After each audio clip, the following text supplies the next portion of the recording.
Bonjour à tous, merci d'être connectés. Je suis le guide Pépé Marcia Bissog. Je suis très fier de vous, je suis très fier de cette nouvelle pensée qui est en train de germer. Il y a un sentiment de révolte, de révolution qui est en train de prendre corps dans toute l'Afrique. Et la jeunesse africaine, qu'elle soit invisible à faune, est en train de se faire une place sur son destin assez tronché. Mais on se parle. Donc je fais ce direct. Il est 17 h ici, dans l'océan Indien, à l'île Maurice, le paradis terrestre. Un petit pays qui ne figure même pas sur la carte, sur la pointe du globe, où le PIB est passé de 400 $ à 11 000 $ aujourd'hui, quand en Afrique, ça tourne autour de 1000 $. Je fais ce direct pour dire merci à la Côte d'Ivoire. Je fais ce direct pour dire merci au président Alassane Ouattara. Il faut que les Africains apprennent juste à dire merci parfois. Il faut que les Africains apprennent juste à apprécier et à avancer. Quand on a apprécié, ça ne veut pas dire que tout est parfait. Mais quand le geste entre dans l'histoire, il faut savoir dire merci. Il faut savoir dire Akeva, Akeva, Akeva. Donc bonjour à vous tous, bonjour à Étienne, bonjour à vous tous. C'est une vidéo qui pour moi doit être historique. Nous sommes émotifs. Nous sommes les Africains victimes parfois du syndrome du petit patou dans la famille qu'on préfère parce qu'il est proche de la maman, il a les joues rondes, mais il est faible à l'école. Mais comme il aime faire le Congossa et le rapporteur, il est le petit gentil. C'est lui qui mange toujours quand le plat est prêt. Ce genre de bonhomme, dans nos familles, crée des malheurs, dans nos clans, dans nos pays. C'est eux qui arrivent aux affaires parce qu'ils sont médiocres. Ouattara est excellent. Le président Ouattara est excellent. Je pèse mes mots. Et la fondation, l'académie que je dirige, l'Académie de la vie augmentée, après les États-Unis, compte aller à Abidjan par opportunisme. Nous allons aller décerner le prix de l'excellence africaine au président Ouattara. Il n'est pas le premier chef de l'État qui décide, comme ça se fait partout dans le monde, de manière naturelle, de laisser les affaires, de laisser une nouvelle génération.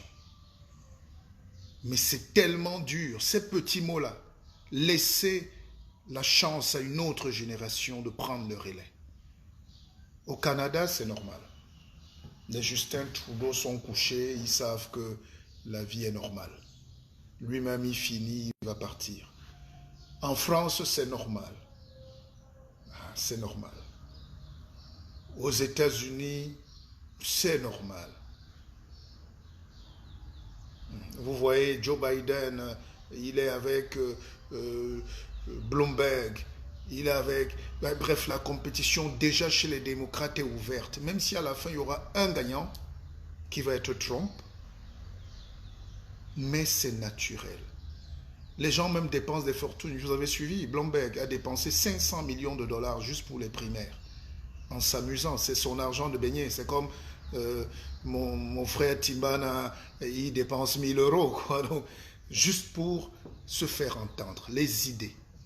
Et c'est pour ça que quand on exige au Cameroun qu'il y ait des élections transparentes à 2 tours, tous les ennemis hystériques du progrès y sortent des bois. Alors qu'il n'y a rien de mystérieux, rien de magique, tout doit être clair. Et le premier tour sert à faire quoi? Juste à faire entendre ses opinions, ses idées. C'est pour ça que c'est ouvert. S'il y a une élection ouverte au Cameroun à 2 tours, quelqu'un qui défend les fourmis va venir nous expliquer pourquoi il pense qu'il faut défendre les fourmis. D'autres qui défendent la forêt qu'on est en train de détruire à l'est, chez moi au sud, on est en train de tout raser, même dans le village du président. Les gens vont se lever pour dire, nous, on défend la forêt. Et ces gens-là vont avoir peut-être 5%. Et au deuxième tour, les 5% des gens qui défendent la forêt vont compter parce que le président qui veut diriger va devoir compter avec les gens qui défendent la forêt. Donc c'est un peu ces mécanismes-là qu'il faut saluer terre à terre. La Constitution, c'est l'acte de naissance d'un pays. Et ceux qui étudient dans le droit ce qu'on appelle les actes constitutionnels ou qui sont constitutionnalistes en font une science, mais chez nous on la mystifie pour rien. Il faut juste faire bien. Et quand c'est bien, j'entends beaucoup d'Africains, beaucoup d'intellectuels sortent de nulle part. Ils ne s'expriment jamais sur la brimade, sur le vol, sur le pillage des urnes, sur le bourrage des urnes chez eux. Ils ne s'expriment jamais dans leur propre pays. Quand on est en train de tuer les femmes, les enfants, quand les gens ne mangent pas. Mais depuis hier, ils jouent les illuminés sur un acte d'intelligence, un acte de maîtrise, un acte de courage, un acte historique, un acte patriotique, panafricain, d'un homme qui a dit oui, il ne va pas. Des gens me parlent de pression, il a eu des pressions, mais quel chef d'État peut avoir une pression quand ils veulent mourir au pouvoir? Justement, c'est parce qu'ils veulent mourir au pouvoir qu'ils n'entendent même pas souvent la raison, qu'ils n'entendent pas souvent raison aussi. C'est pour ça qu'on vient les déloger souvent dans les palais comme des petits rats. Et là, les Africains pleurent, oh, la dignité de l'homme noir, la dignité. Mais pour être respecté, chers frères et sœurs, sachez qu'il faut être respectable. Pour être respecté, il faut être respectable. Et le parcours de Ouattara depuis hier, si tant est qu'il ait fait des fautes, c'est un humain. Le parcours de Ouattara est un parcours d'esthète. C'est un parcours exemplaire. C'est un parcours de quelqu'un qui n'a pas trahi ou qui a décidé de sortir par la grande porte. Peu importe la porte par laquelle on entre, est-ce qu'on est sûr de sortir par la grande porte? Et là, je comprends tous les intellectuels qui disent oui, mais ce n'est pas la démocratie. Il y a même des Camerounais qui osent dire que ce n'est pas la démocratie. Et des gens qui défendent tout et n'importe quoi chez eux se permettent de dire à l'autre que non, ce n'est pas un acte démocratique, mais taisez-vous. Ayez un peu d'humilité. Si vous avez perdu le bon sens, si vous êtes très heureux dans votre bouillabaisse, permettez que les autres réfléchissent pour les générations futures. Ça vous dépasse aussi ça. Ça vous dépasse. Hier, j'étais comme un enfant. J'étais comme un gamin. J'étais comme une jeune fille qui joue dans la cour. J'étais comme un jeune garçon qui est fier de retrouver ce visage d'humain. Vous savez pourquoi l'Africain est malotru ou pas, ou très peu respecté partout dans le monde, qu'il ait le PhD, le MBA, qu'il soit professeur en médecine agrégé de ceci. Vous savez pourquoi quand on entre dans l'assemblée des humains, les gens nous regardent avec dédain? C'est pour ces petites choses-là.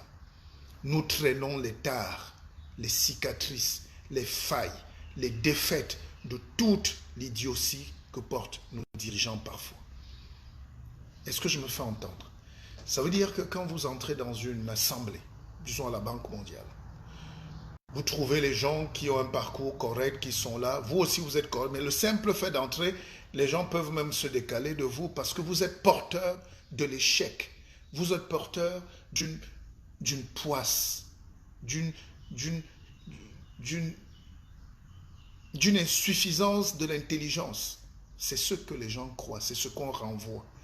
Mais parce qu'on juge les gens par les actes, par la manière à bloquer la liberté, par la manière à user du faux, du mensonge. Pour si peu, on crée des guerres civiles pour si peu, on chasse les jeunes, on tue la jeunesse qui est obligée de prendre le désert. Et nous, on justifie ça par le fait que c'est Dieu qui nous a mis là. Dieu ne vous a mis nulle part.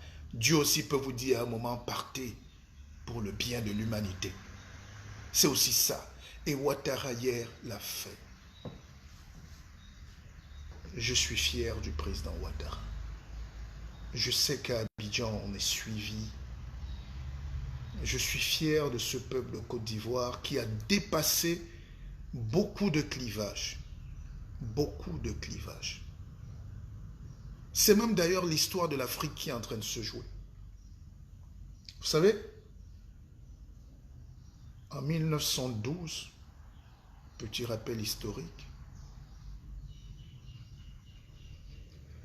les Allemands sont, évidemment, depuis 1884, ils font signer des traités, mais ils menacent les populations camerounaises, les Allemands. Et ils tuent, ils torturent. Dans des villes comme Kribi, on décime, on tue tous les chefs.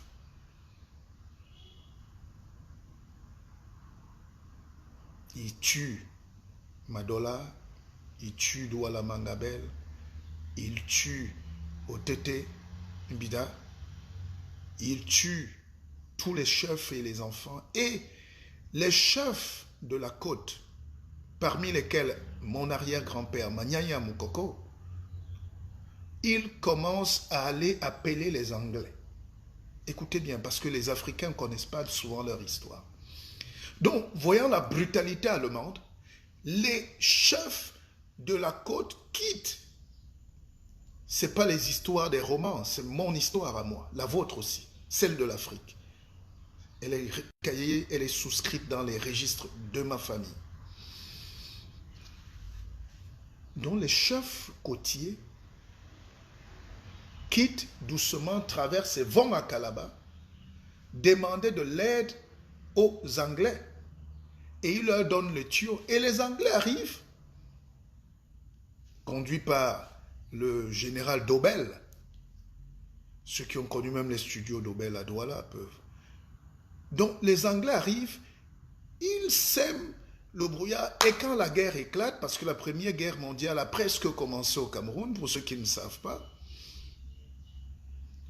Bref, les Allemands sont battus. Quand les Anglais donc prennent le pouvoir, les chefs Douala pensent qu'ils sont, enfin les chefs côtiers du Cameroun en général, pensent que cette fois-ci, ils ont appelé les Anglais pour se libérer des Allemands. Erreur!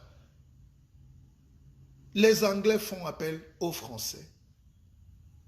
Et les Français et les Anglais partagent le Cameroun, parce que les Anglais sont déjà au Nigeria. Le Nigeria est vaste. Et ils voient encore une autre charge, ils n'ont pas la logistique. Ils font appel aux Français. Et eux, ils prennent la partie la plus juteuse et ils se raccolent au Nigeria. Et dès que les chefs camerounais, je préfère dire camerounais au lieu de dire côtiers, se mettent à revendiquer,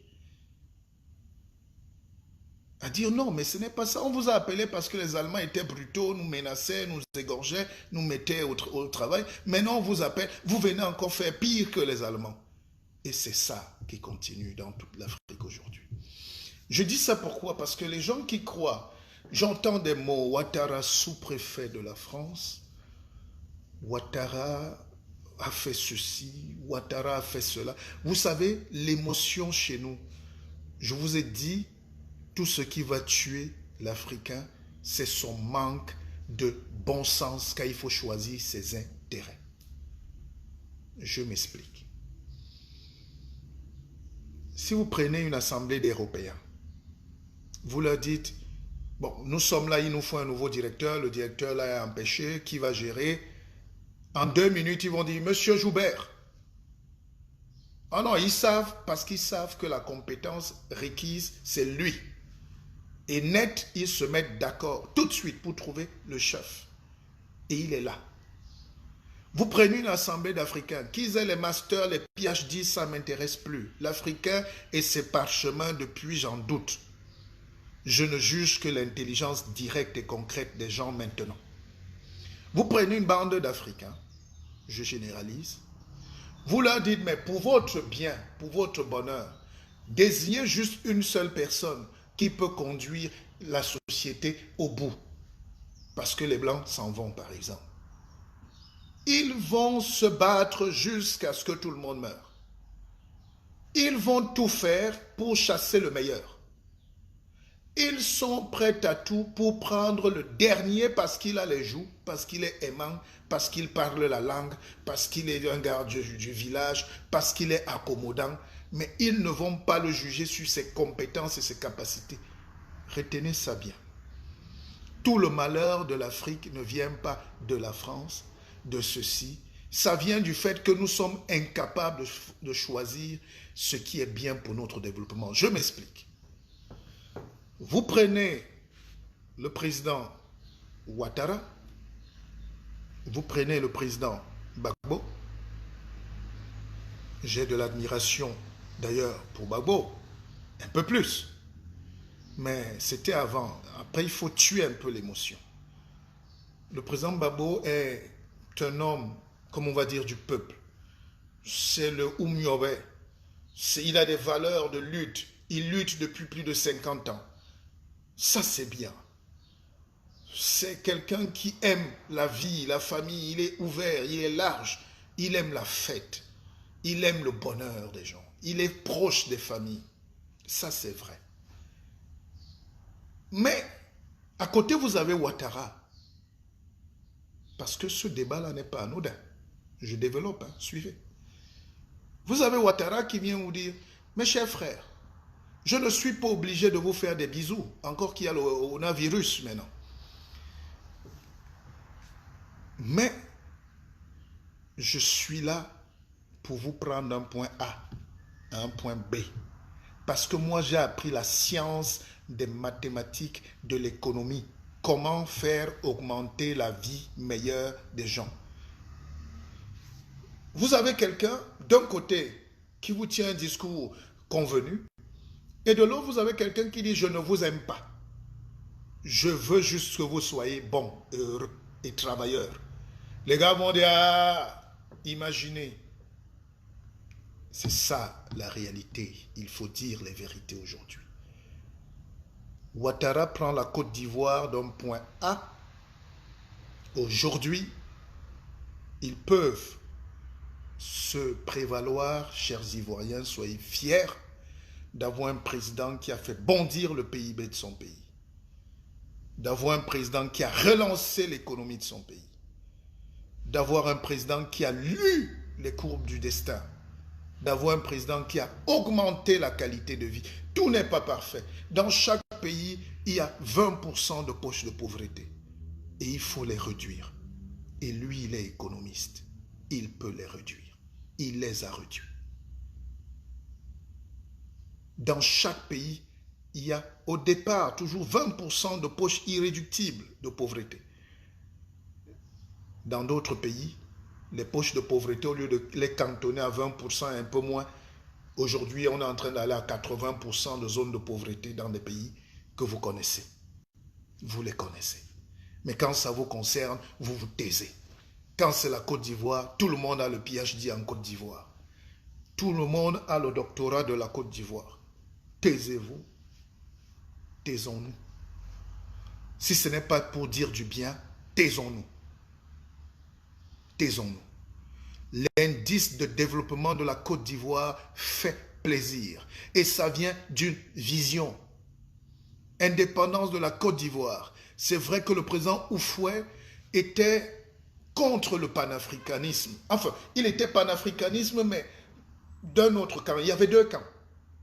Il y avait les gens d'Accra, les Kwame Nkrumah, les Ben Bella, les Oumiobe, les Moumier, les gens qui croyaient qu'il faut que l'Afrique soit directement unie, que les barrières tombent tout de suite. Et puis il y avait l'autre camp, le RDA, le Rassemblement démocratique africain, conduit par Houphouët-Boigny, qui pensait que non, il faut peut-être que chaque pays d'abord se développe, fasse pousser sa banane, hein, crée ses autoroutes, les écoles, les universités. Dès qu'on a atteint un niveau de développement, et on va se mettre ensemble. C'était la vision du fouet. Aujourd'hui, ça peut être discutable. On ne refait pas l'histoire. Je passe les traits, hein. On est en direct, il faut qu'on aille. On n'a pas de pression, mais il faut qu'on avance. Mais moi, je suis un professeur qui dit terre à terre. Hein. Je donne la philosophie en comprimé. Hein. Il faut que tout le monde boive facilement. Un verre d'eau et tout. Il n'y a pas de mystification. On a mystifié l'intelligence, l'école, le savoir aux Africains.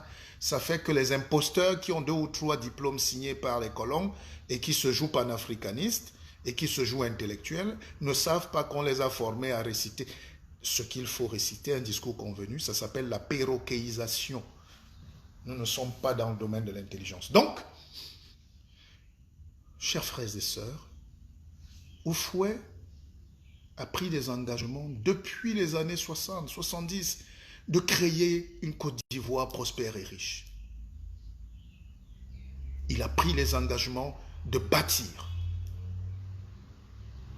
Houphouët-Boigny, le père de la nation, exactement comme au Cameroun, ils ont créé cette même dynamique. Il y avait des pays comme ça en Afrique qui ont pris ces épaules de géants pour se reposer. Ça s'appelait l'industrialisation.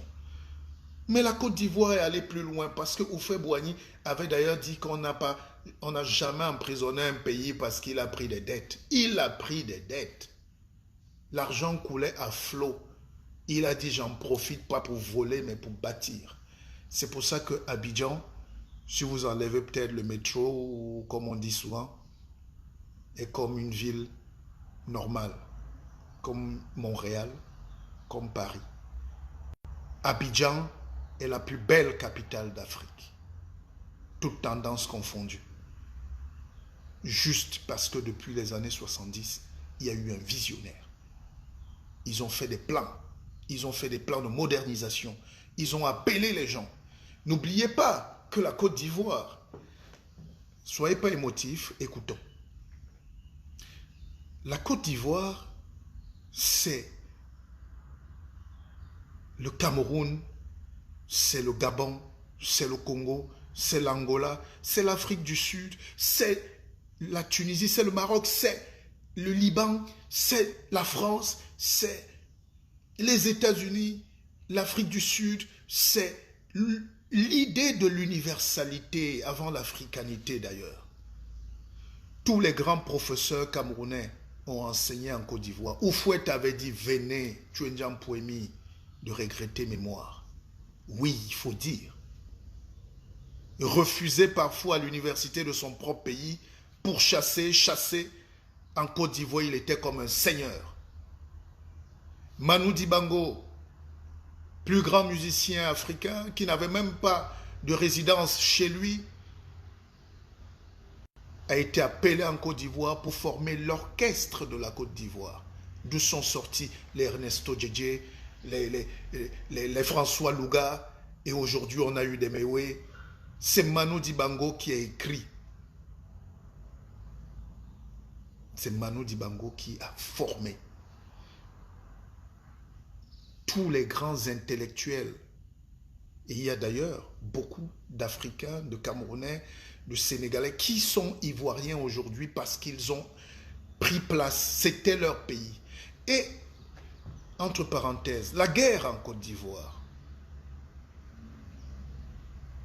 La guerre en Côte d'Ivoire a touché presque toute l'Afrique.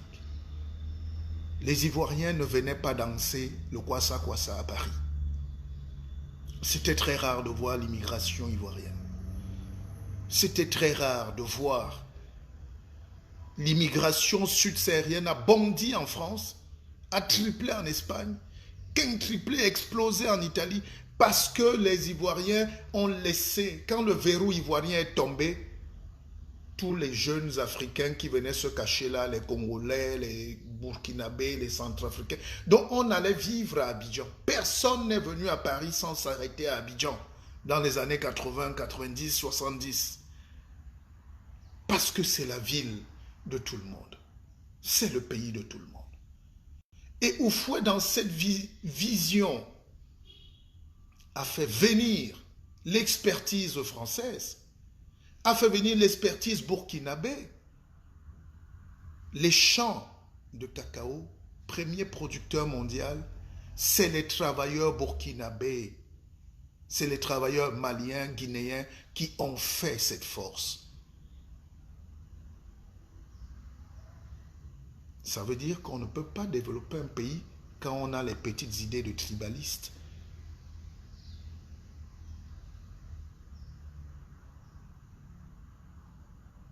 On ne peut pas développer un pays quand on dit ici c'est le chez moi, ici c'est ma terre. Puisque la terre doit être cultivée. Houphouët le premier à appliquer ça. Le Cameroun aussi, on n'avait pas de visa avec le Mali, avec beaucoup de pays. C'était des pays ouverts, les Centrafricains sont chez eux. Cette idée de grandeur qu'on est en train de détruire aujourd'hui en disant aux Africains, réveillez-vous, fermez vos villages, vous êtes des patriotes, c'est pour aller mourir à la tombe. C'est la pauvreté. Fermer la porte à l'autre, c'est la pauvreté. C'est l'autre qui apporte la richesse. Mais maintenant, il faut savoir réguler ça. Parce que dans les deux cas de figure, ce qui s'est passé à Abidjan a abouti à une double frustration des fils du terrain par les politiques qui ont créé ce qu'on a voulu appeler l'ivoirité. Quand Ouattara donc arrive au poste, j'allais dire au pouvoir, mais au poste de Premier ministre, c'est Gbagbo qui est l'opposant numéro 1, Bédié est le fils chéri de papa. Ouattara est le fils scientifique. C'est le génie. Et Houphouët dit, appelez-moi ce garçon. Aujourd'hui, ceux qui veulent jouer sur le concept de l'ivoirité et tout, c'est ça qui a amené la Côte d'Ivoire dans les abîmes. Ça a failli tuer ce pays qui est un pays d'or. C'est un pays d'or. D'ailleurs, c'est collé au Ghana, Gold Coast. Là-bas, c'est Gold Coast. Ici, c'est Gold d'Ivoire. Côte d'Ivoire. Donc, c'était des pays de l'or, de l'ivoire, du diamant. Alors, voilà les erreurs et nous devons tirer ces leçons au clair si l'Afrique veut avancer demain. Si l'Afrique veut avoir une chance, il faut faire très attention. Dans cette Afrique-là, il y a ce qu'on appelle la Sénégambie, il y a la Fédération du Mali, la Côte d'Ivoire.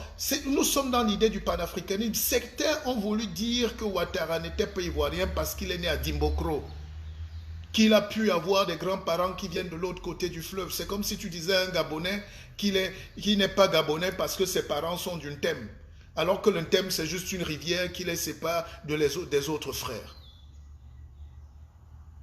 Arrêtez. C'est comme si à l'ouest, à l'est de la Côte d'Ivoire ou à l'ouest, il y a les Krous, c'est collé au Libéria, c'est Réunion. Ces gars-là, c'est du village c'est vers chez Gbagbo aussi là-bas. Tout le monde là-bas a un côté libérien, un côté sierra-léonais, un côté ceci. Les gens sont mélangés. Et puis les Akans ici sont des peuples achantis, c'est des gens collés au Ghana. Toute l'Afrique se ressemble. Il faut que les gens se le sachent. Il n'y a personne qui est essentiellement de son pays, de son village. Il suffit de gratter un peu la couche, on va voir la vérité. Nous sommes des marcheurs, nous sommes des nomades, nous sommes devenus sédentaires parce que, mais avant on se déplaçait quand il y a deuil, quand quelqu'un accouche, quand il y a une naissance, quelqu'un porte sa famille, dit non, on est déjà serré ici, je traverse le fleuve. Et les Blancs sont venus dire, voilà le Ghana là-bas, voilà le Libéria ici, voilà le Togo, voilà le Burkina. Et nous avons bêtement voulu suivre ça. Donc, finissons ce débat. Le président Houphouët fait appel à Ouattara parce qu'il est allé apprendre comment on sort de la pauvreté, l'économie. Aujourd'hui, l'Afrique n'a pas deux problèmes. On a un problème de comment sortir de la pauvreté, comment maîtriser la finance, comment maîtriser l'argent, comment maîtriser les politiques monétaires et budgétaires. C'est ça qu'on appelle l'économie. Donc le président Fouette, qui est un visionnaire, fait appel pas à l'enfant qu'il adore, mais à l'enfant qu'il connaît. Il dit, gère-moi la Côte d'Ivoire. En réalité, c'est une prophétie. Je réponds à ceux qui disent, oui, Ouattara veut mettre son dauphin. Je vous explique donc aujourd'hui que dans la politique, surtout à ce niveau, dans tous les pays du monde, on est toujours le dauphin de quelqu'un. Quand Bush père part, il laisse Bush fils. Et il a fabriqué Bush fils, son propre fils, son propre sang. Je n'ai pas vu un Africain se lever. L'essentiel, c'est qu'il y ait eu alternance, nouvelle vision, nouvelles énergies, nouvelle génération, nouvelle captation d'intelligence pour transformer. Oh. Mitterrand a eu des parrains. Mitterrand était coaché en politique en France. Avant d'arriver, parce qu'il a fait au moins 3, 4 élections d'échecs. Mais il y avait des durs, les Chaban Delmas, il y avait des gens chez qui il apprenait. Chirac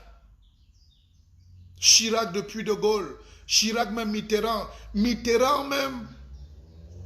Chirac même a fait perdre Giscard d'Estaing pour faire gagner Mitterrand. Et Mitterrand aussi lui a tendu la perche. C'est des accords. Qui a dit aux Africains qu'on se lève, on se balade avec ses babouches et on entre dans un palais présidentiel? Sarkozy, c'est le fils de Chirac.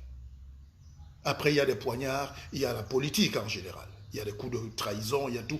Mais Sarkozy, c'est le fils de Chirac. Hollande, c'est le fils de Mitterrand. Détecté dès 81 à la sortie de l'école, lui et sa femme, Ségolène. Macron, c'est le fils de Hollande. Même si, évidemment, quand tu prends le pouvoir, ça crée des fictions puisque tu dois te détacher. C'est l'histoire de l'enfant qui grandit, qui s'affranchit. Mais ne voyez pas là. Je ne vois aucun intellectuel français dire que oui, c'est Macron qui... Là, vous parlez de démocratie. Je vous explique donc aujourd'hui qu'on ne sort pas de la cuisse de Jupiter. La politique à ce niveau-là est un legs. Les Camerounais qui jouent les bac plus 150 dans le vide. L'actuel président du Cameroun, c'est une fabrication de l'ancien président. Il est sorti de son aile. C'est sa fabrication. Même si on dit que le bureau français avait ordonné, mais c'est le président Ahidjo qui a décidé. Aujourd'hui, on voit tout ce que ça apporte. Ce n'est pas là le thème.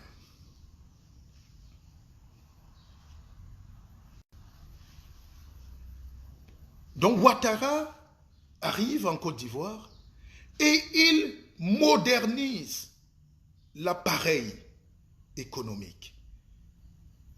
Il fait de la Côte d'Ivoire la deuxième économie du continent après le Nigeria, la troisième après l'Afrique du Sud. Bref, la Côte d'Ivoire grandit.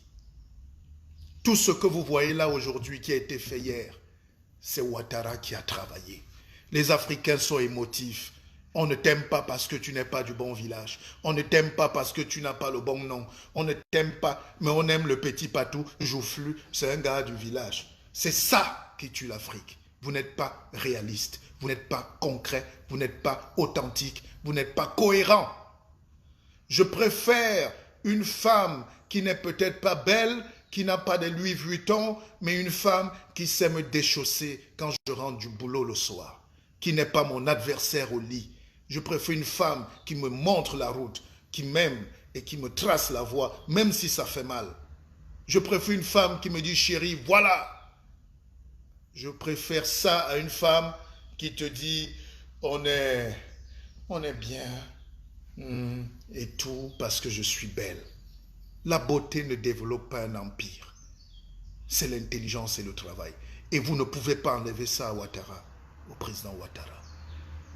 C'est un grand travailleur, c'est un grand Africain. On n'arrive pas au FMI par hasard et au sommet. On n'arrive pas à la Banque mondiale par hasard. C'est des génies. Partis des parents presque pauvres, avec tout ce schéma, arriver aux États-Unis, se battre avec les meilleurs Américains et être premier. Il faut dire oui, il faut exploiter ces savoirs. Combien d'Africains sommes-nous de génies à errer en Europe, au Canada, aux États-Unis comme du gaz carbonique, parce que dans nos pays, on refuse de nous donner la place. Je ne fais pas ce direct pour être d'accord ou pas d'accord avec vos émotions. Je fais une leçon de l'histoire. Cette vidéo doit rester. Si ça dépendait d'ailleurs de vous, ce direct se couperait. Je connais vos analyses de haine, je connais vos émotions de gueule, de pauvreté, de la détestation de ce qui est beau. Vous n'aimez pas ce qui est bon pour vous-même. Les Européens savent ce qui est bon pour eux, les Occidentaux, et ils viennent toujours vous dominer, parce que vous tuez vos génies. Ouattara donc a construit ce tissu économique. Parce que pendant que les autres pays passaient le temps à faire la politique, l'émotion de ceci, de cela, le bavardage, des gens qui n'arrivent même pas à développer une économie moderne, ils sont là en train de critiquer les gens, un pays comme la Côte d'Ivoire qui fabrique ses bus, qui fabrique ses bateaux, qui a déjà son métro, même si évidemment c'est les dettes. Mais on ne peut pas évoluer en économie si on n'ouvre pas le marché. J'entends souvent des gens dire, oui, nous, notre pays, nous, on est bien là parce qu'on ne s'est pas endetté. Mais ça sert à quoi de vivre toute une vie dans la pauvreté, punir le peuple, alors qu'on a des ouvertures, on peut faire des accords pour sauver la vie des gens, pour produire, pour avoir de l'argent, pour que les comptes en banque soient pleins. Mais j'entends des discours, oui, nous on préfère, mais entre-temps, les mêmes ministres n'hésitent pas à se faire soigner, à demander la nationalité, à prendre l'argent des gens, des Camerounais, pour aller se soigner en Europe, en Suisse, partout. Mais ils disent au peuple de détester l'argent, de détester l'économie, de détester le savoir. Arrêtons la fumisterie. Ça suffit.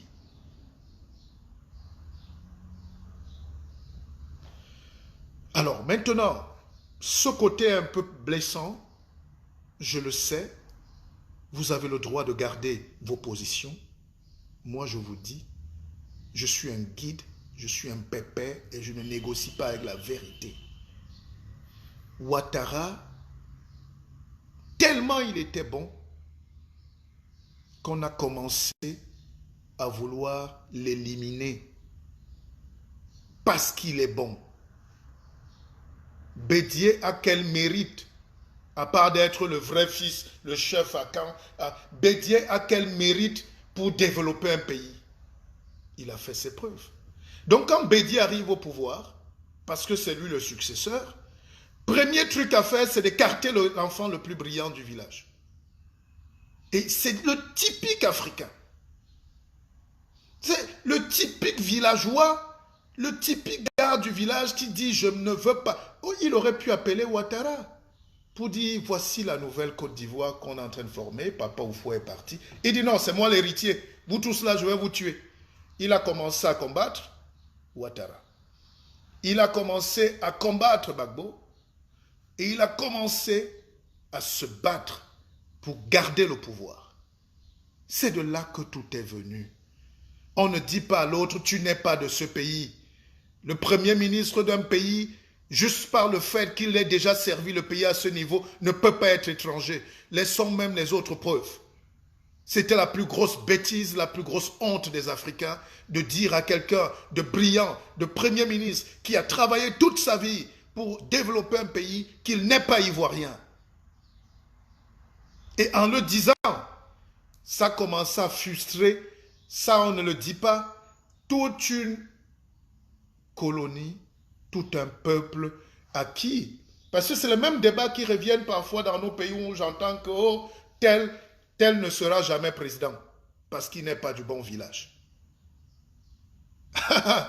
Faites très attention en Afrique. L'exclusion par la ruse crée souvent les retournements violents et la guerre civile.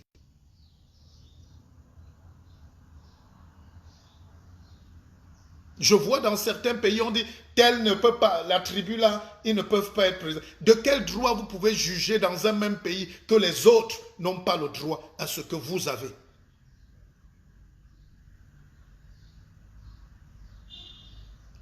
Les gens vont créer des débats sur l'état de droit. Je vais revenir m'expliquer là-dessus. La démocratie sert à quoi, tout ça.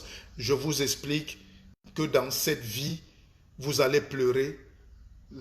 La prochaine présidente des États-Unis va être Michelle Obama.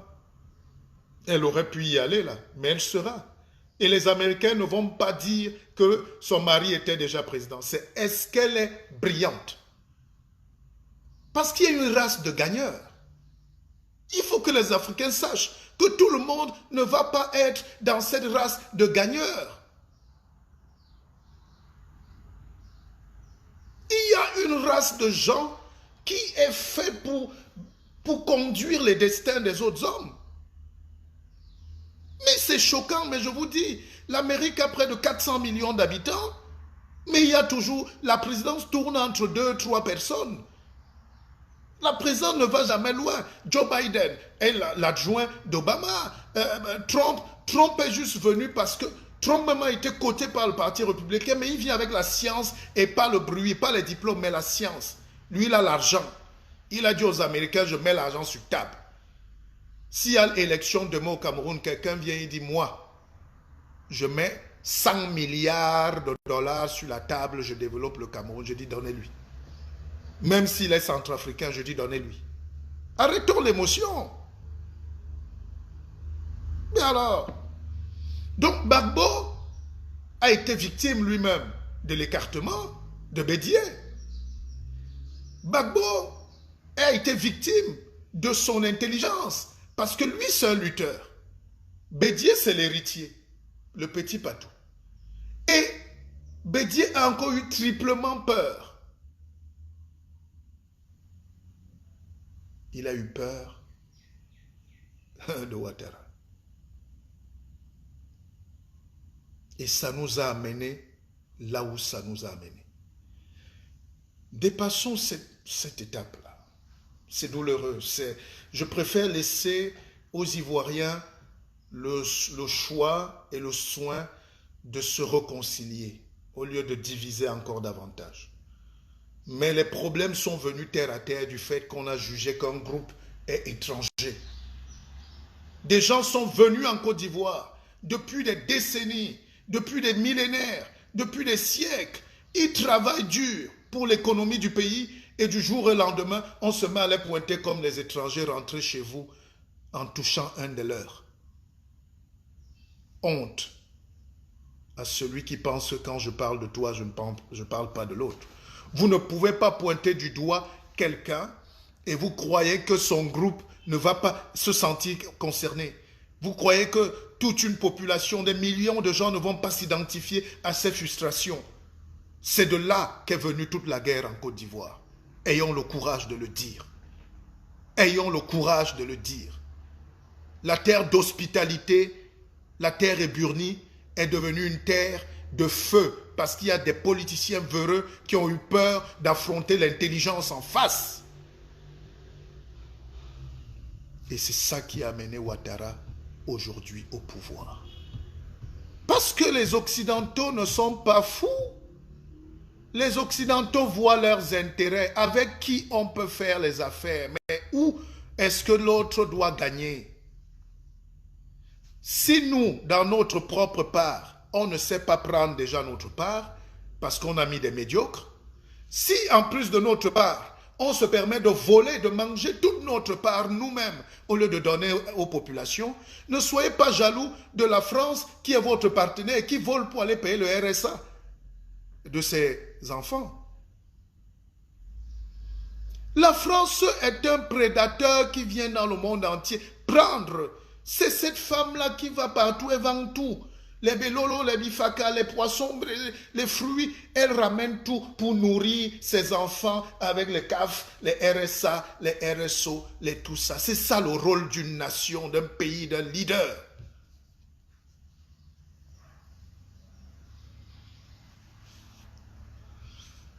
Qu'est-ce que vous faites des 10%, 20%, 40%, 50% qu'on vous donne dans le partage? Je connais un pays en Afrique centrale qui a donné aux Américains tout son cobalt. Il y a quelques mois, un leader américain qui s'appelle Jovic est venu acheter le cobalt. 240 milliards de francs. Ils ont payé cash. Et le cobalt est à l'est de ce pays-là, du Cameroun. Si vous demandez aujourd'hui à ces gens qui ont pris cet argent des Américains, où est la part des gens de l'Est ou des Camerounais tout entiers dans le cobalt qui est entré ici? On a vu le chèque. On va dire, oh non, laissez ça, dis donc, oh, vous dérangez, vous êtes antipatriote. Où est la part que les Américains viennent de donner des milliards de francs pour le cobalt? Voilà les choses terre à terre qui tuent l'Afrique. Les gens mangent, ils s'enrichissent, ils volent, ils repartent regarder l'argent là où on leur a donné l'argent et ils reviennent se plaindre après quand on leur met la pression que vraiment on menace l'indépendance, la dignité.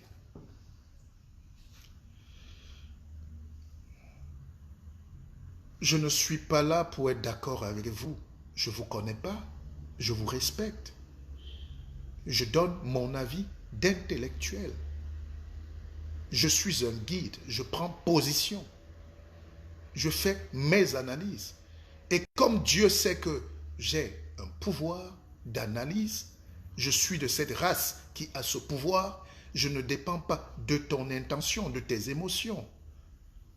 L'Africain refuse d'affronter son destin en face.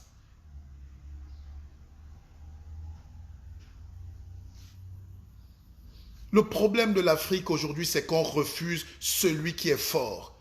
Pour celui qui est fort, c'est celui qu'il nous faut. Mais nous, on va préférer celui qu'on adore, parce qu'il est comme nous. Lui, il parle notre langage. Lui, il est de notre village. C'est ça qui vous tue. Alors, je dis, pour qu'on soit là, je dis merci au président Ouattara. Merci au président Ouattara.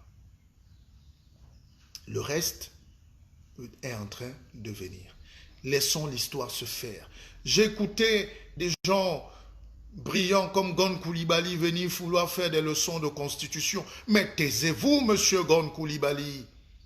Taisez-vous.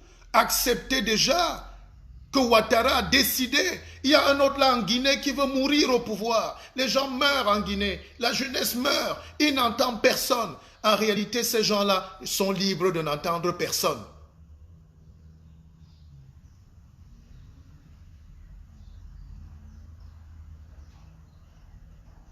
Ces gens-là sont bouchés. Ils sont fous. Mais quand un président se lève lui-même et il promet de ne jamais plus être candidat, il respecte la parole. D'ailleurs, c'est ce qu'il a toujours dit. Pourquoi vous voulez le traîner dans la boue? Vous allez dire merci quand? Chers Africains, chers Ivoiriens, vous allez dire merci quand? Parce que voilà une guerre civile épargnée. Voilà des souffrances, voilà l'incertitude. Qu'est-ce qui tue l'Afrique? C'est l'incertitude. On ne sait pas quand l'autre va mourir. On ne sait pas quand l'autre va partir. On ne sait pas quand l'autre veut faire ses bagages. Ils sont là, ils demeurent, ils meurent, et puis le peuple ne fait que souffrir. Le président Ouattara a un bilan élogieux. Quel est l'Ivoirien qui peut venir là dire aujourd'hui que la Côte d'Ivoire n'a pas fait un bond en avant?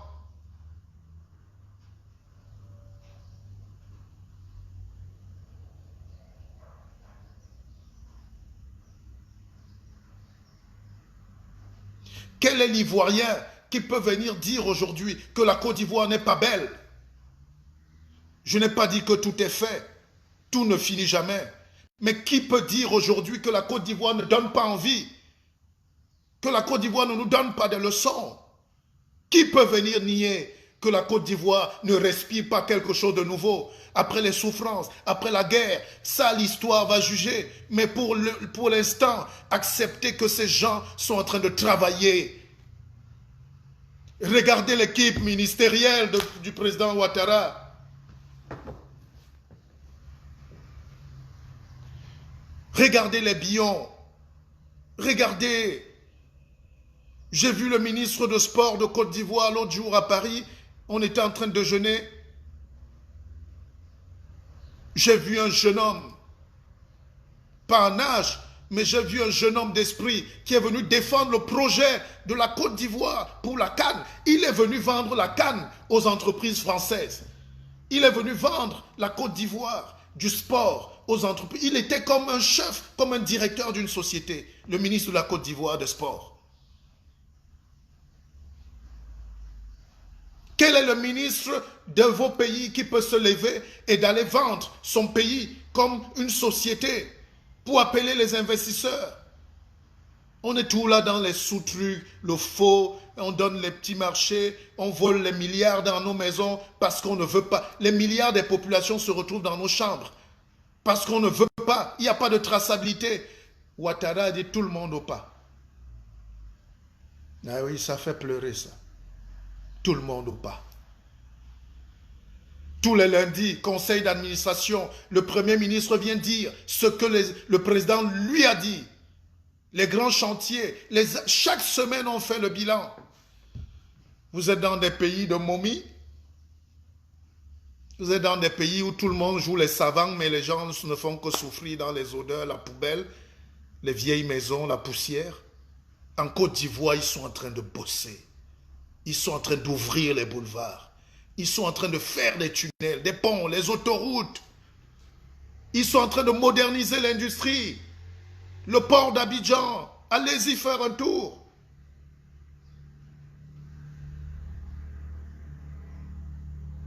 Des usines de cacao sont en train de se moderniser. La transformation. Ouattara a dit transformation. La charcuterie, allez sur le net, vous regardez, ils font leurs saucissons.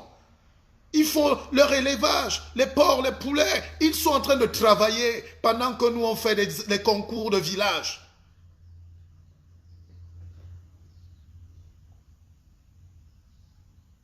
Ils sont en train de développer.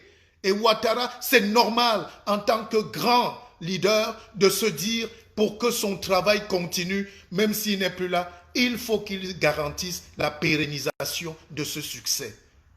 Pour qu'on ne mette pas quelqu'un demain qui va revenir à zéro. Dis non, retournons à l'ivoirité. C'est ça la crainte de l'Afrique. C'est que si on vous laisse la gestion de vos pays, vous allez mettre des gens du village. Vous allez mettre des gens émotifs. Vous allez nous mettre des gens qui vont détruire la vie.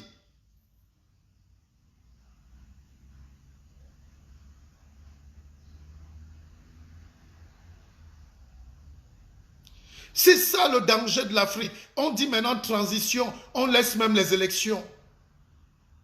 Les gens sont capables d'aller prendre un Tintin, je ne sais d'où, qui va parler leur langue, et pourvu que le pays disparaisse. Donc, normalement, c'est les institutions qui régulent. Mais laissons ça à côté. Dans tous les pays du monde, c'est d'abord les hommes. Les hommes, ils se coptent. On copte toujours. On lit dans les courbes du destin. Regardez au Kenya. Jomo Kenyatta, c'est lui, le père créateur du Kenya. Il a eu les Arab Moi et il y a eu son fils aujourd'hui qui est là.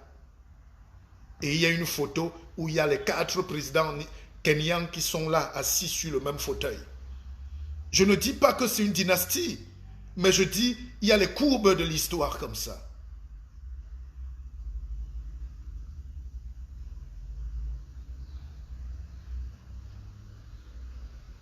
Il faut laisser l'Afrique au talent. Il faut laisser que le génie des Africains s'exprime. Il faut laisser que les Africains aient la culture d'aller prendre celui qu'on n'aime pas, mais celui qui fait bien.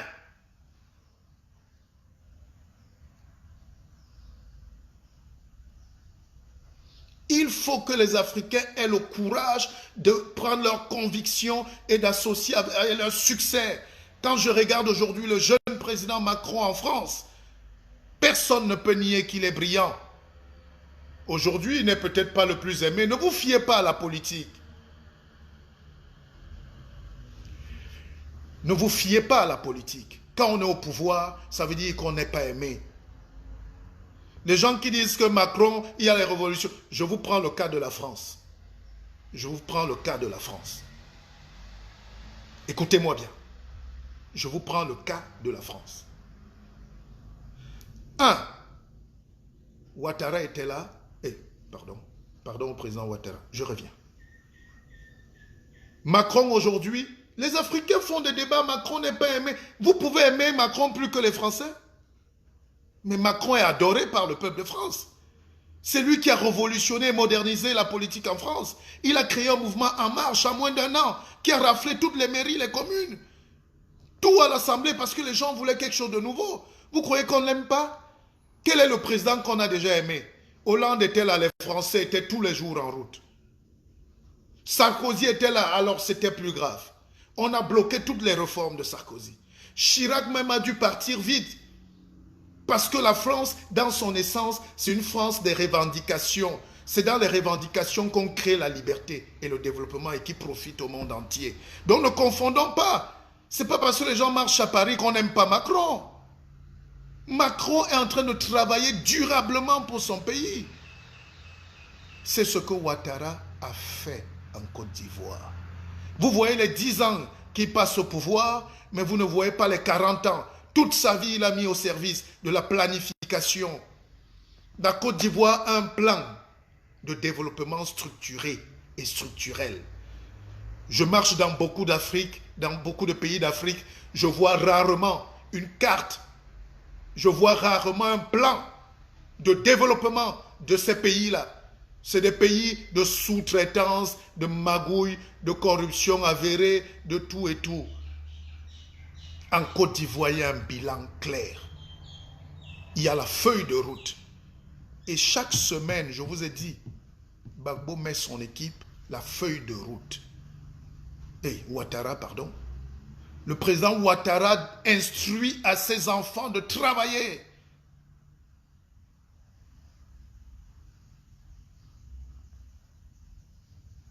Et quand on veut développer, au lieu que les gens soient honnêtes, les émotions, les injures, la petitesse, le tribalisme viennent détruire l'effort de développement d'un pays. Vous êtes des petits tribalistes, des petits haineux qui n'ont pas leur place dans ce monde. Le monde appartient à ceux qui bâtissent. Ouattara est un bâtisseur. Et Houphouët n'avait pas tort. C'est aussi ça la force d'un guide. Les grands hommes savent choisir leurs héritiers. Mais pour qu'il arrive là, il y a eu trop de combats contre sa personne. Trop d'injures. Trop de salissures. On a voulu le présenter en ce qui n'est pas.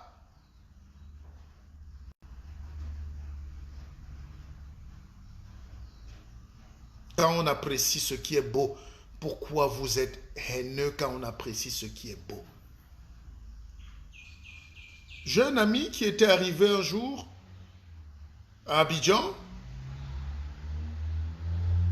Il est venu par exemple d'Abidjan, pardon. Et on se baladait dans les rues de Douala.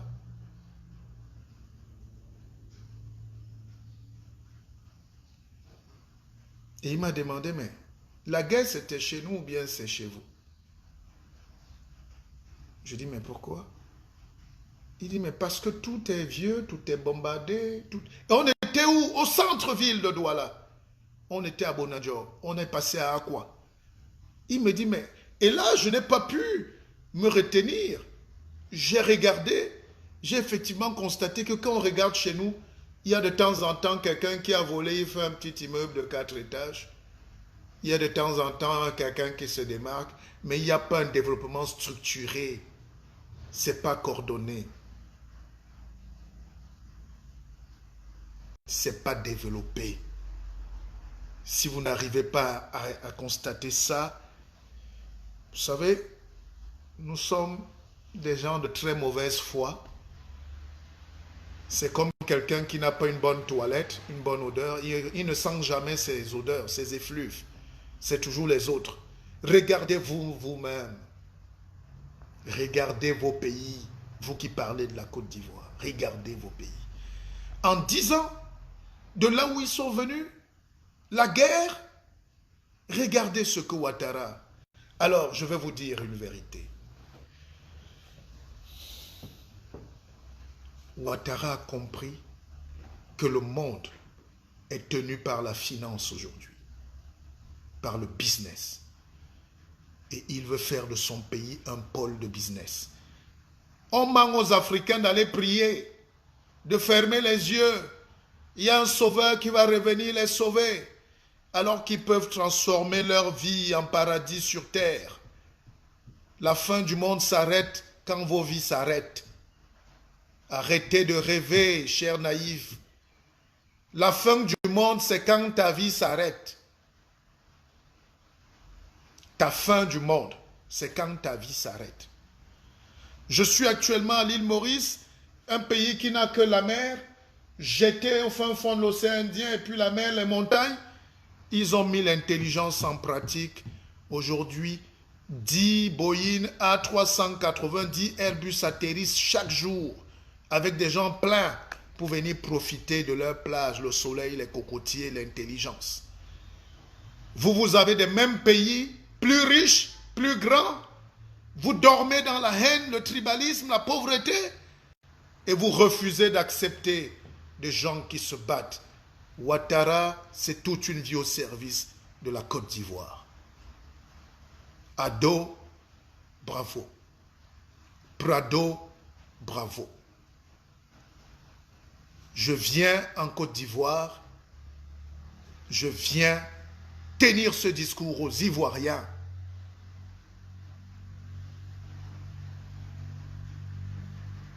Et j'appellerai tous les Ivoiriens à venir débattre de cette nouvelle vision. C'est comme ça qu'on entre dans l'histoire. À tous ces vieux présidents tapis dans l'ombre, qui jouent les illuminés érudits de la sorcellerie, sachez que vous n'êtes pas indispensables. Libérez la jeunesse africaine. Et Ouattara, le président Ouattara, quand il a fait son discours hier à Yamoussoukro, il a décidé de ne plus être candidat. Les gens se sont levés dans la salle, évidemment pour dire non, président, non. Attention, c'est ça qui amène les autres à souvent croire qu'ils sont indispensables.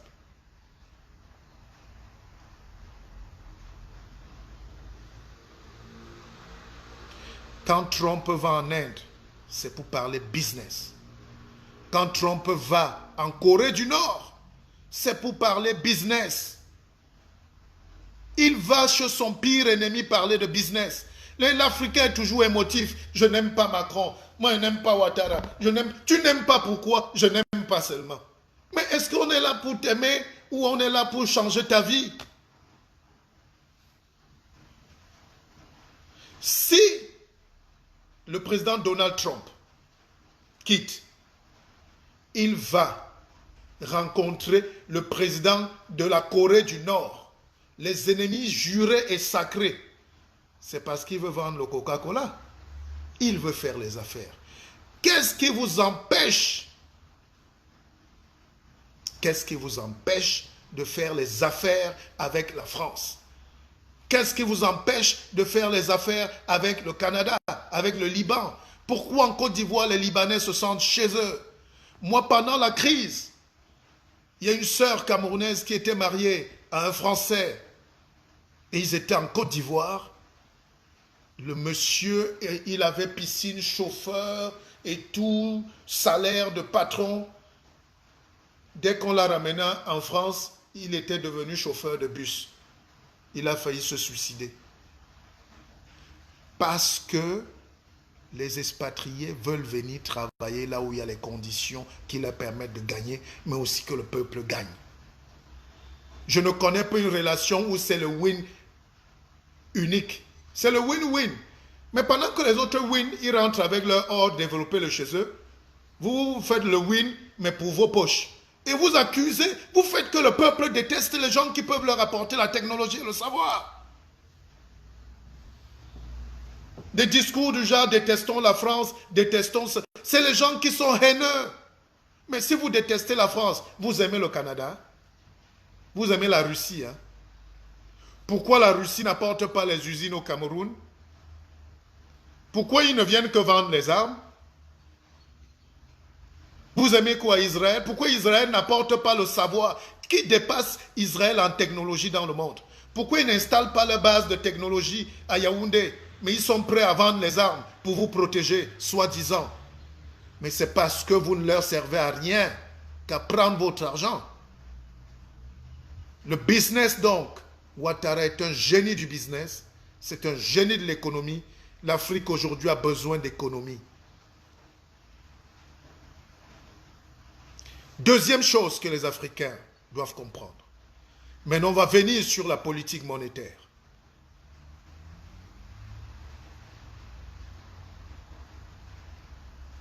L'économie tient sur deux piliers. La politique budgétaire et la politique monétaire. On fait les budgets, dépenses, achat, équilibre. Et puis ici, on crée un système de taux d'intérêt, de taux d'échange avec le système monétaire. Je parle sur le contrôle des économistes. N'oubliez pas que j'ai créé Akeva Bank. Je suis en train de devenir un monstre de la finance parce que j'ai envie, j'ai eu la possibilité de comprendre pourquoi nous sommes misérables. C'est parce qu'on ne maîtrise pas la monnaie. Et cette question est complexe. Ouattara ne peut pas être bête. Ouattara a donc compris qu'aucun pays africain ne peut se développer actuellement tant qu'on ne contrôle pas la politique monétaire, mais on a peut-être le budget. Il n'y a pas de ministre de Finances en Afrique francophone. Il faut dire la vérité. Donc Ouattara est un réaliste. Il est arrivé, il a regardé la situation là comme ça, il dit, ah, attention, si on quitte de ce CFA là tout de suite, l'économie s'effondre. Elle est fragile. On ne maîtrise pas la monnaie, la politique monétaire, on ne gère que le volet budgétaire. Un ministre des Finances, c'est celui qui implémente les politiques de développement parce qu'il maîtrise les courbes de la monnaie, les taux d'échange, les fluctuations, les devises. Donc, Ouattara se dit, si lui ne maîtrise pas ce combat-là aujourd'hui du CFA face à face, il va d'abord laisser, on passe à une étape, l'éco, progressivement. Et pour que les générations qui arrivent commencent à couper ça directement. On ne coupe pas. Mais pourquoi l'Afrique est sous-développée aujourd'hui, chers frères et sœurs? Parce que vous êtes émotifs. L'indépendance. Et c'est ça que les Césaires disaient. Avant de quitter un mariage, quand une femme veut quitter un mariage, qu'est-ce qu'elle fait? En réalité, le jour qu'elle t'annonce qu'elle part, sa copine l'attend déjà en bas. Ou son fiancé a garé la voiture en bas. Vous savez, j'habitais chez mon père, très tôt à Douala, et il avait une épouse. Il n'a pas fait d'enfant avec cette dame. Et quand la dame a voulu quitter le mariage, parce qu'elle se sentait à l'étroit, nos familles, vous savez comment on est haineux. Elle était belle, intelligente, instruite et cadre aux impôts. Mais on disait d'elle qu'elle n'accouche pas. Et cette frustration-là, elle a commencé à préparer son départ. Moi, j'étais là, je ne savais pas. Et le jour où elle partait au marché, et le jour où elle voulait quitter la maison, elle m'a envoyé au marché. Écoutez bien. Je suis allé au marché, elle m'a fait une longue liste de courses du marché. Je n'avais jamais fait le marché. Elle m'a envoyé au marché acheter des choses, des femmes, les bijoux, les maquereaux, le poisson. J'ai fait au marché de 8 heures à 17 heures, je tournais en rond au marché à demander des choses qui n'existent pas. Quand je rentrais, tout le quartier se moquait de moi parce que ma tata avait eu le temps de déménager toute la maison et les voitures, son nouveau mari était venu la chercher sur place, ils ont tout emballé et je suis resté seul dans une grande maison vide à Bonapriso à Douala. C'est pour vous dire qu'elle avait préparé son coup depuis au moins 2-3 ans, depuis 6 mois au minimum. L'Afrique s'est levée indépendance. C'est normal qu'il nous arrive toutes les malédictions, les tares, le choléra, la peste, l'Ebola, Boko Haram, parce qu'on n'a pas été préparé. Ouattara a vu cette histoire. Il dit, c'est pas facile de dire, c'est facile de dire on quitte le CFA parce qu'on a écouté quelques émotifs. Mais techniquement, si on ne prépare pas la jeune génération à comprendre les mécanismes de la maîtrise de la monnaie et du budget, donc de l'économie, on va encore repartir 60 ans en arrière. Je n'ai pas causé avec le président Ouattara, je n'ai pas encore cette chance. J'ai été reçu par le président Gbagbo à son temps, mais je serais très fier d'aller moi-même en Côte d'Ivoire, sous ma propre invitation, porter ce discours. Il faut qu'on arrête l'émotion.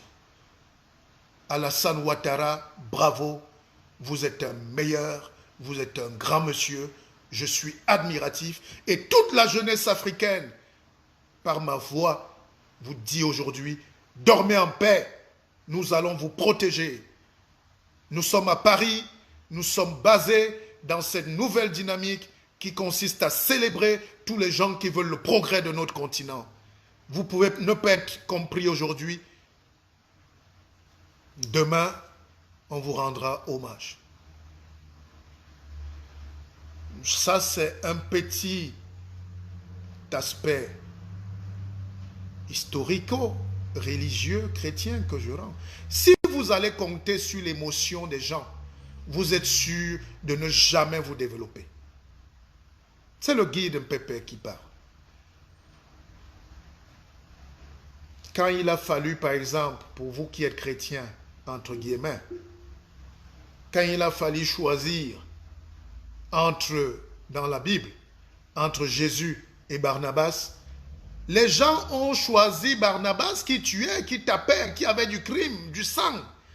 On a préféré lyncher un Jésus-Christ qui était saint. Donc quand on dit aux gens de choisir, ils ne sont pas sûrs de choisir ce qui est bien pour eux. C'est ça qu'on appelle le sous-développement. Et les Européens ont choisi un autre camp, celui de l'intelligence. Ils ne sont pas plus forts, ils sont juste en train d'appliquer les valeurs de l'intelligence, qui sont des valeurs universelles. On a tous un cerveau, mais chez nous on est dans l'émotion. On parle de Oumyobé, j'entends les gens parler du panafricanisme. Les gens ne savent pas que Oumyobé a été battu aux élections par un de mes arrière-tontons, Mélonais, dans son propre pays, en Sanaga maritime. Donc quand on dit au peuple de choisir, il est parfois dérouté par les pulsions, par les meurtrissures de ses émotions. C'est pour ça que c'est logique. Regardez en Russie. Regardez en Russie.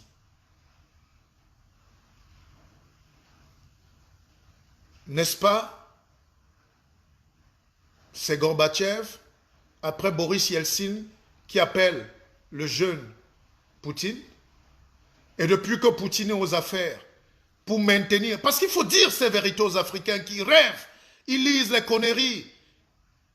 Ils parlent des choses qu'ils ne maîtrisent pas. Dans quel monde on a démocratisé? Ce qu'on veut, la démocratie, quand on parle de démocratie, c'est que le peuple ne doit pas manquer de lumière, d'eau, d'école. Il faut que la misère fuit. Mais la démocratie s'arrête à un certain niveau. Parce que même les institutions ont tendance à reproduire ce qui est beau pour le pays et ce qui est bien. Poutine est au pouvoir depuis combien d'années? N'est-ce pas, il sort par la porte de derrière, il revient par la porte centrale? N'est-ce pas, il sort par ici, il revient par là?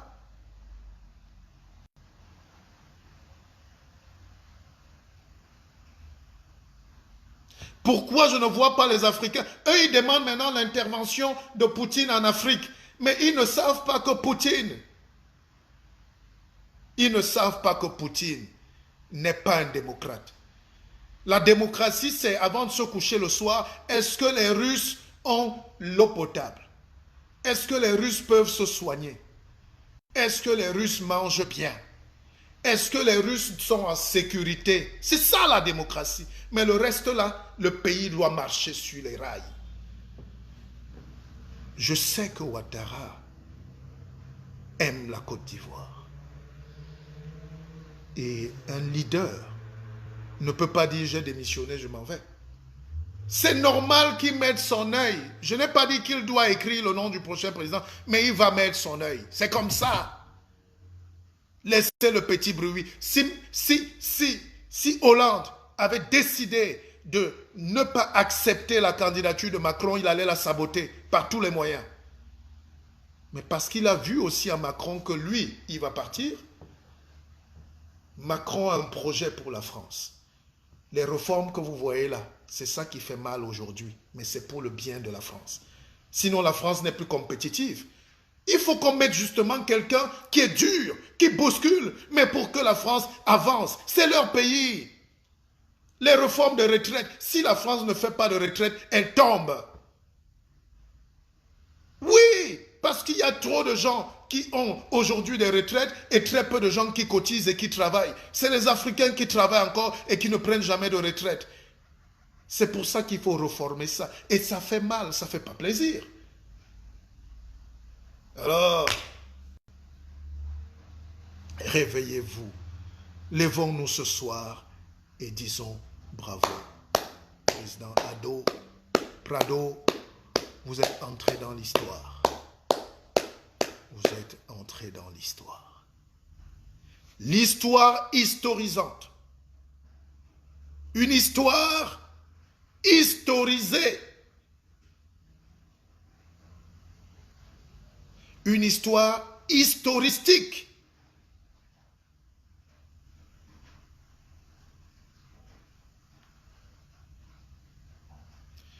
Les gens qui sont émotifs, nous sommes les Africains, nous les Africains, ils prennent le même argent chez les dictateurs, viennent à la télé dire au peuple de se coucher.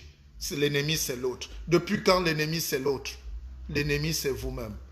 L'homme est loup pour l'homme, hein? L'Africain est diable pour lui-même. Hein? L'Africain est lion pour lui-même. Il bouffe ses petits. L'Africain bouffe lui-même ses petits. Nos leaders bouffent eux-mêmes leurs propres enfants. Vous accusez toujours les autres. Ouattara a pris le destin de la Côte d'Ivoire en main. Il dit on va aller. Je ne veux pas votre amour. Vous allez m'aimer quand je serai mort. Mais je vais vous montrer la route. Et si la Côte d'Ivoire suit la route tracée par Ado, je peux vous dire que dans les 5 prochaines années, ça sera un pays à revenus, j'allais dire, pas intermédiaire, mais un pays moyen. Un pays développé. Il faut juste un petit bout de truc. Je ne discute pas, je ne suis pas en guerre d'intellectualisme avec les gens. Je ne suis pas venu présenter mes diplômes ici. Depuis que j'ai fini mon cursus, j'ai compris qu'il y a une grosse arnaque sur l'Africain parce qu'on nous manipule, on se présente dans nos télés, dans nos universités, chacun dépose son papier signé par M. Blanchet, M. de Courbevoie, et nous les deux nègres, on est là à se discuter l'intelligence.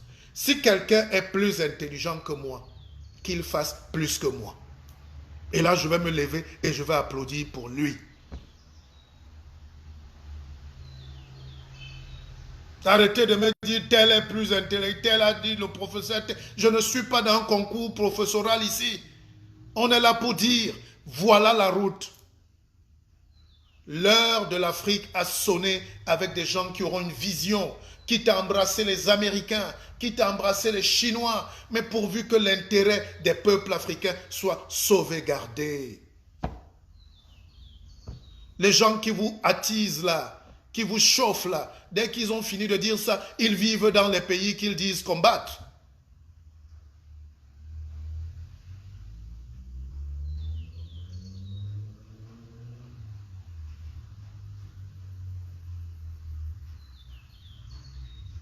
Les gens qui vous font le bruit là, dès que ça chauffe, eux-mêmes vous apprenez qu'ils sont d'abord français. Ah, vous apprenez qu'ils ont un passeport américain. Pourquoi le peuple n'a pas le droit d'avoir aussi cette nationalité américaine, cette nationalité française qui vous fait tant du bien? Ne mentez plus aux gens. Alors, ce direct, c'est pour célébrer Ado. Je connais les Africains, quand c'est bon, ils sont haineux. J'attendais voir des félicitations partout. Je vois des débats du genre, méfions-nous. Vous vous méfiez de quoi? Quelqu'un a dit, je laisse la génération future prendre ses responsabilités. Vous êtes en train de vous dire, vous faites des débats sur ce qui est beau.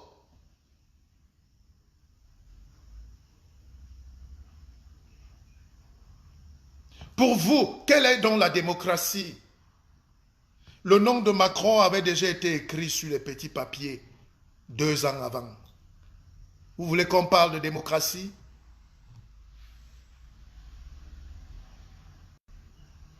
Maintenant, l'avantage au moins,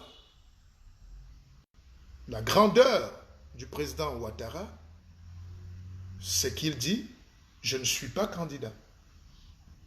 Le simple fait de dire ça libère les énergies.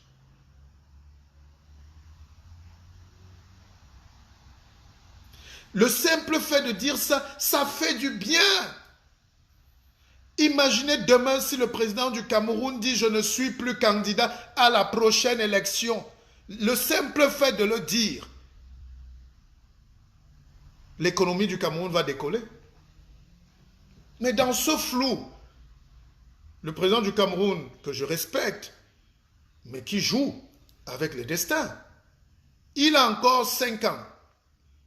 Il peut dire dès aujourd'hui, prochaines élections, moi le vieux, retraite assurée. Là, ce qu'il aurait pu même faire avant. Mais s'il veut continuer à entretenir le flou, ça crée des tensions, ça crée des crispations, ça bride le jeu politique. Le simple fait que Ouattara, le président Ouattara, lui, il est pris sur lui de dire « je ne suis pas candidat », ça libère les énergies. Maintenant, chers Ivoiriens, pour ce qui est de qui va être président, prochain président, les profits ne manquent pas. Et ça, il vous revient à vous. Je n'entrerai pas dans ce débat. Je pourrais juste peut-être conseiller au président Ouattara de laisser son fils, Soro, participer aussi à cette danse de demain. Mais en 90, vous aviez déjà Bédié, vous aviez Gbagbo, vous avez Ouattara. Les 3 là doivent aller déjà se reposer. Les 3 ont été déjà présidents. Il est hors de question qu'on cite encore le nom de quelqu'un là-dedans. Il faut que l'Afrique arrête ça.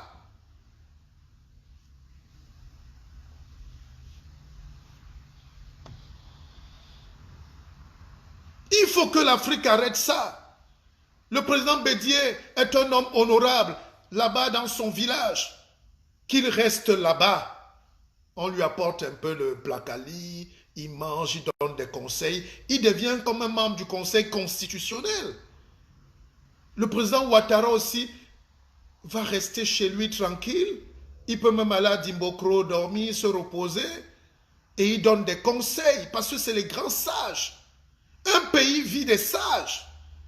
Le président Gbagbo, du haut de cette injustice qu'il subit là-bas à La Haye, je veux le voir aussi en Côte d'Ivoire chez lui, à Gagnoa. Allons à Gagnoa. Il reste dans sa belle demeure financée par l'État. On aménage tout, son étang, son parc. Il parle aux petits-fils. Il enseigne.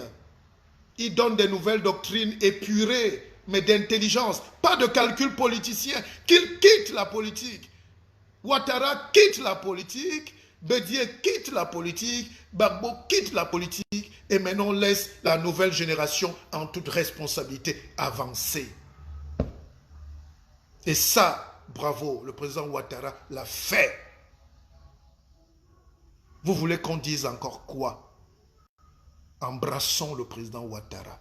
Si on n'encourage pas le président Ouattara à être grand, à être heureux, les autres présidents qui ont peur, parce que ce qu'on ne vous dit pas, c'est qu'on ne lâche pas. Le chien qui mord l'os ne veut pas soit mort. Laissez-le aussi, ferme les yeux. Quitte à ce qu'on lui coupe le cou. Mais quand Ouattara dessert, ça aère, ça libère. Au moins, les indicateurs économiques, les investisseurs savent qu'il y aura un nouveau président en novembre.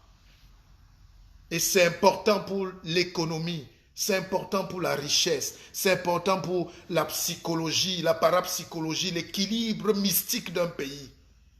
Un pays qui avance dans le flou est un pays qui va vers le faux, qui va vers la guerre.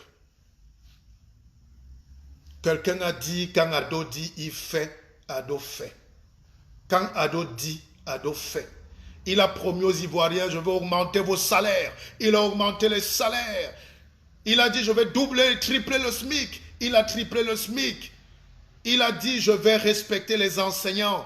Parce qu'un pays où les enseignants sont poignardés, sont tués, sont battus, c'est parce qu'ils sont pauvres. Ils n'ont pas de voiture, ils n'ont pas de maison. Et quand les élèves boivent au bar avec le professeur, quand le professeur demande une petite bière à un élève, le respect est fini, l'enseignement est mort. Mais en Côte d'Ivoire, Ouattara, Ado, Prado a dit, je vais réhabiliter d'abord les enseignants.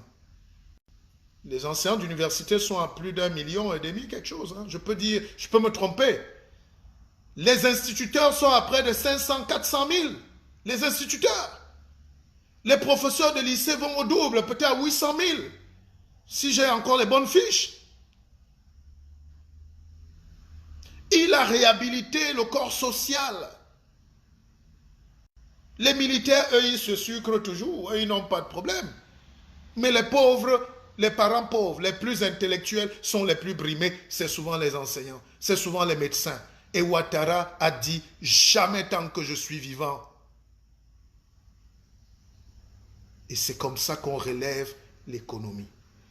Il a un peu cassé Abidjan, il a fait reculer les taudis, ça a énervé les gens, mais il faut les reloger. Ça, c'est les plans sociaux.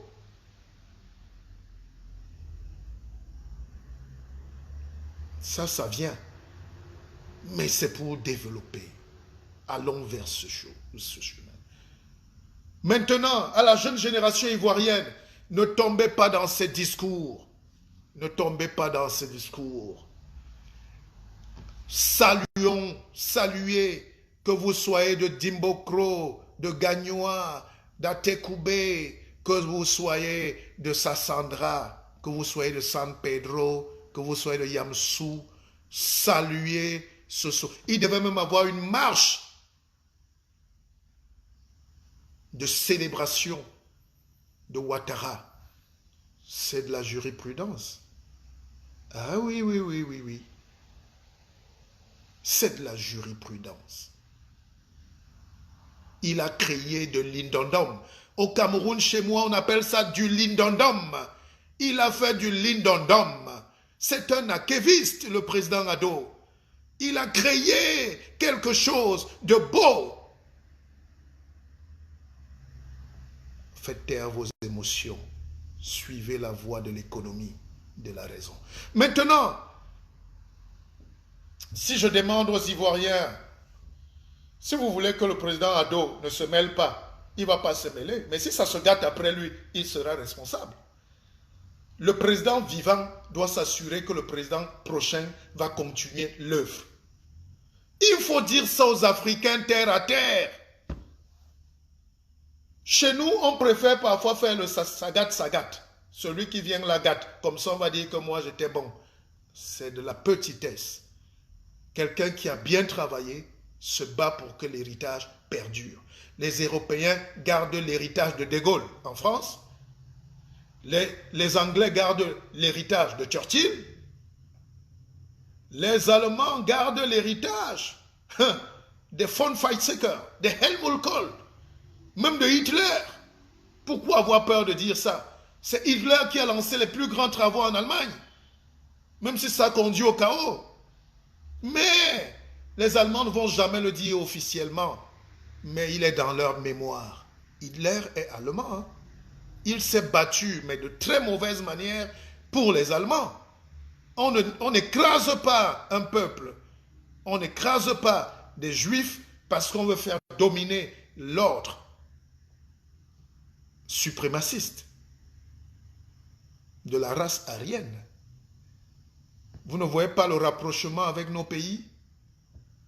Il y a toujours dans l'histoire, puisqu'elle se répète, des gens qui prennent les faux stars, des fausses stars, et ils font des fausses stars des génocidaires.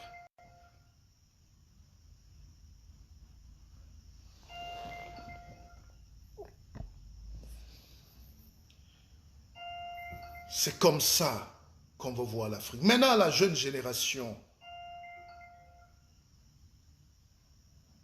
je vous dis, prenez vos responsabilités. Le président Ado a clairement dit et montré la voie. Portez-le, soutenez-le pour qu'il aille jusqu'au bout. Mais maintenant, est-ce que vous êtes prêts à assumer votre destin? Chers Ivoiriens, est-ce que vous êtes prêts à assumer votre destin? Est-ce que vous êtes prêts, chers Ivoiriens, à assumer votre magnifique destin? Premier producteur mondial de cacao, premier producteur mondial d'amandes et de fèves, premier hub d'Afrique en termes d'investissement direct étranger, premier pays du métissage, premier pays de l'ouverture, plaque tournante, leader de la CEDEAO, de l'Afrique de l'Ouest, avec le Nigeria. Est-ce que vous êtes prêts pour demain à mettre quelqu'un qui a au minimum le niveau de Ouattara, sinon plus? Chers Ivoiriens, arrêtons l'émotion. Est-ce que pour novembre, vous êtes prêts? J'ai causé avec des Ivoiriens de très grande qualité. Je ne les connais pas tous. Mais j'ai causé avec des gens comme Pascal Affi-N'Guessan, ancien Premier ministre de Côte d'Ivoire. Quel talent! Quelle force! Je ne vous donne pas d'orientation. J'ai causé avec Guillaume Soro, ancien Premier ministre de Côte d'Ivoire, président de l'Assemblée, fils de Ouattara. Quel génie! Il a mon âge, mais il a réalisé son destin. Nous, on est incapables. On est des sous-traitants, on s'aligne, on a peur. Et ils ont pris leurs responsabilités. Quand la Côte d'Ivoire allait mal, Guillaume Soro a pris ses responsabilités. Il a dit, il a fait des erreurs. Mais c'est aux Ivoiriens de gérer. J'ai causé avec des Ivoiriens brillants. Il y a même un membre du gouvernement, je pense qu'il est ministre de l'économie, il s'appelle Billon. Si Billon est au pouvoir demain, et celui que tout le monde cite depuis quelque temps sur les réseaux sociaux, c'est Thiam, le plus grand banquier noir du monde. Patron de la banque suisse, le Crédit.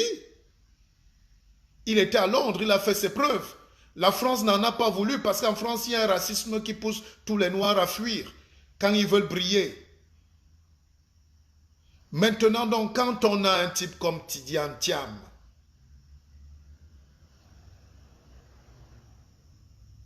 qu'est-ce qu'on fait? Les Suisses qui ne sont pas comme lui ont donné la banque la plus puissante, l'une des banques les plus puissantes du monde. Et il a géré avec brio. Vous croyez que être ivoirien, président, c'est un gros problème pour lui? Ces gens-là ont la clé. Bon, ça c'est aux Ivoiriens. Maintenant, vous avez encore des gars terriblement forts. D'ailleurs, pour Tidiane, les gens ne savent pas que Tidiane a un parent sénégalais. Ceux qui ne savent pas que Tidiane Thiam est aussi le petit-fils d'Oufouet. Pour dire que on tourne toujours autour d'Oufouet. Mais est-ce que c'est parce qu'on est africain qu'on ne mérite pas le talent? Parce qu'on est issu, parce qu'on est le petit-fils d'Oufouet? Ou parce que c'est Ouattara qui a dit « Dépassons ces choses et grandissons ». Mais je sais que la Côte d'Ivoire est un grand pays, c'est un pays apaisé. Monsieur le Président Ouattara, qu'il me soit grâce de vous présenter les félicitations de toute la jeunesse africaine dynamique, sincère, éclairée.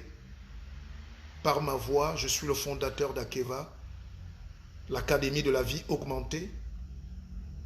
Les gens n'ont pas compris au début, mais chaque vie peut être augmentée. Il suffit de mettre le casque et d'éviter les cascades. D'apprendre les règles de la vie, les règles de l'économie, de la politique. On vit mieux.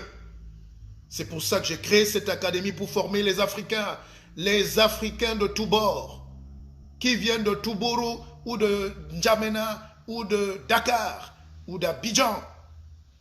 J'ai créé par-dessus Akeva Bank. Vous êtes un économiste, un financier. Peut-être Akeva Bank fera de vous l'administrateur, le parrain, parce que vous pouvez donner des conseils et dire aux Africains qu'il suffit de maîtriser les règles de l'économie et de la finance pour sortir le continent de la pauvreté. Si nous sommes 1 milliard d'Africains à avoir une banque centrale, puissante, forte par nous, qu'on soit CFA ou dollar, cette économie-là va tourner entre nous. On va monter les usines, on va libérer la création des entreprises, des PME, des PMI, on va financer les projets et l'Afrique va se développer. C'est l'argent qui manque. Et comment le produire, comment l'investir. Et vous êtes un génie de la finance. Merci, Monsieur le Président Ouattara. J'ai terminé. Je fais ma demande aux autorités ivoiriennes de m'accueillir en Côte d'Ivoire selon l'agenda qui leur conviendrait. Mais je dois venir tenir ce discours de vérité et d'amour et de succès et de progrès et de dire au président Addo que son geste hier n'est pas resté insensible. Nous ne sommes pas restés insensibles à ce geste. Beaucoup veulent banaliser ça. J'ai suivi les chaînes occidentales et tout ça qui parlaient plus de leur coronavirus, c'est normal. L'actualité de chaque pays, c'est en fonction de ses intérêts. Mais nous, les Africains, l'actualité pour toute cette semaine, ce mois, cette année, c'est le retrait digne du président Ouattara à la course à la présidentielle. Les gens vont dire la Constitution avait dit, mais oui, c'est quoi la Constitution dans nos pays?